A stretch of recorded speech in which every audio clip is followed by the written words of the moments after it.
Hello বন্ধুরা, সবাই কেমন আছেন? এনটেক চ্যানেলের পক্ষ থেকে সবাইকে অসংখ্য অসংখ্য ধন্যবাদ এবং এই ভিডিওটি দেখার জন্য। বন্ধুরা, এই ভিডিওতে আমি দেখাবো যে কিভাবে আপনারা আধার কার্ডের আধার কার্ড অনলাইন থেকে যদি ডাউনলোড করে থাকেন, ডাউনলোড করার পরে ওই আধারের যে পিডিএফ ফাইলটা ওটা পাসওয়ার্ড প্রোটেক্টেড থাকে এবং অনেকে জানেন না, সেই কারণে আমি এই ভিডিওতে দেখাবো যে কিভাবে ওই পাসওয়ার্ডটাকে সিলেক্ট করতে হবে এবং পাসওয়ার্ডটাকে এন্টার করলে আপনার যে আধার কার্ডের যে পিডিএফ সেটা ওপেন হয়ে যাবে।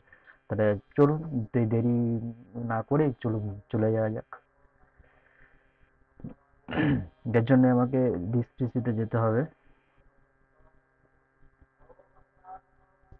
ডিসপিসি,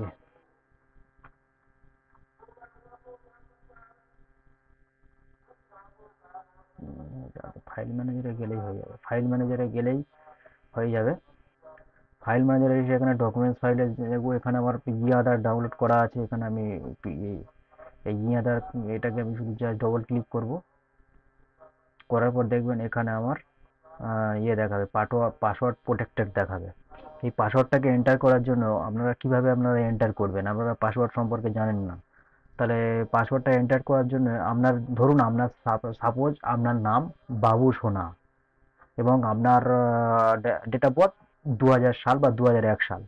তাহলে এখানে আপনাকে কি করতে হবে? আপনার যে বাবু সোনা নাম বললাম, সাপোজ ধরুন আপনার নাম বাবু সোনা, এই বাবু সোনা নামের প্রথম 4টে অক্ষর বড় হাতে দিতে হবে। ঠিক আছে? দিয়ে আপনার ওই যে ডেট অফ বার্থের সালটা রয়েছে, সালটা 4টে সংখ্যার সাল আপনাকে দিয়ে দিতে হবে, দিলেই এখানে খুলে যাবে। ঠিক আছে?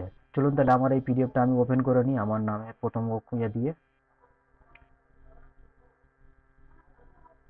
তাহলে করে নিই।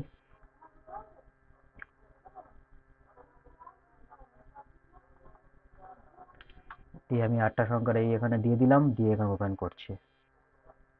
দেখুন এখানে আমার পিডিএফ ওপেন হয়ে গেছে। ঠিক আছে বন্ধুরা, এখানে আমার পিডিএফটা ওপেন হয়ে গেছে। দেখুন এখানে আমার পিডিএফ পুরোপুরি ওপেন হয়ে গেছে। এই ছিল আজকের ভিডিওটি ভালো লাগলে অবশ্যই চ্যানেলটি সাবস্ক্রাইব করবেন, লাইক করবেন, শেয়ার করবেন এবং বন্ধুদেরকে ভিডিও শেয়ার করবেন এবং অবশ্যই অবশ্যই চ্যানেলটাকে সাবস্ক্রাইব করবেন এবং কমেন্টে আপনার উত্তর জানাবেন। Thank you.